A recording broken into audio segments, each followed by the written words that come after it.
Dr. Gary Chapman, author of The 5 Love Languages, had a difficult marriage counseling session with Anne, whose husband, Glenn, was abusive and cruel to her.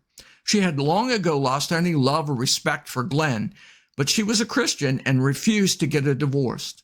She asked Dr. Chapman how she could love her husband. She just didn't feel any love for him.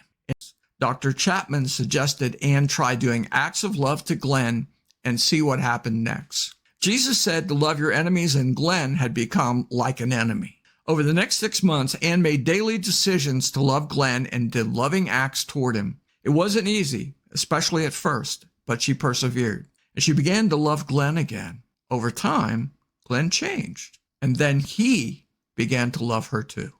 Dr. Chapman had just received an important revelation of God's love. Love is not primarily an emotion. Love is a decision followed by an action, which results in a feeling. Now, when I discovered this, I was excited because this explains God's commands to us to love others. He knows that if we make the decision and act on it, the feeling of love will follow. Dr. Chapman has used that approach again and again in his counseling practice and shared it. People all around the world have tried this. It works in all relationships, parents, children, friends, etc.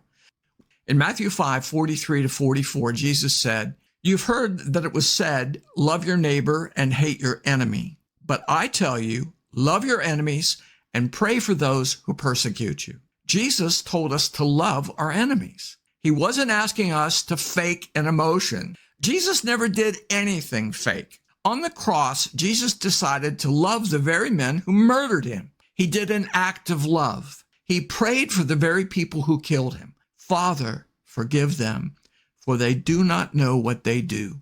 Luke 23:34, New King James Version. Man, that was love. Love is not primarily an emotion. Love is a decision followed by an action, which results in a feeling.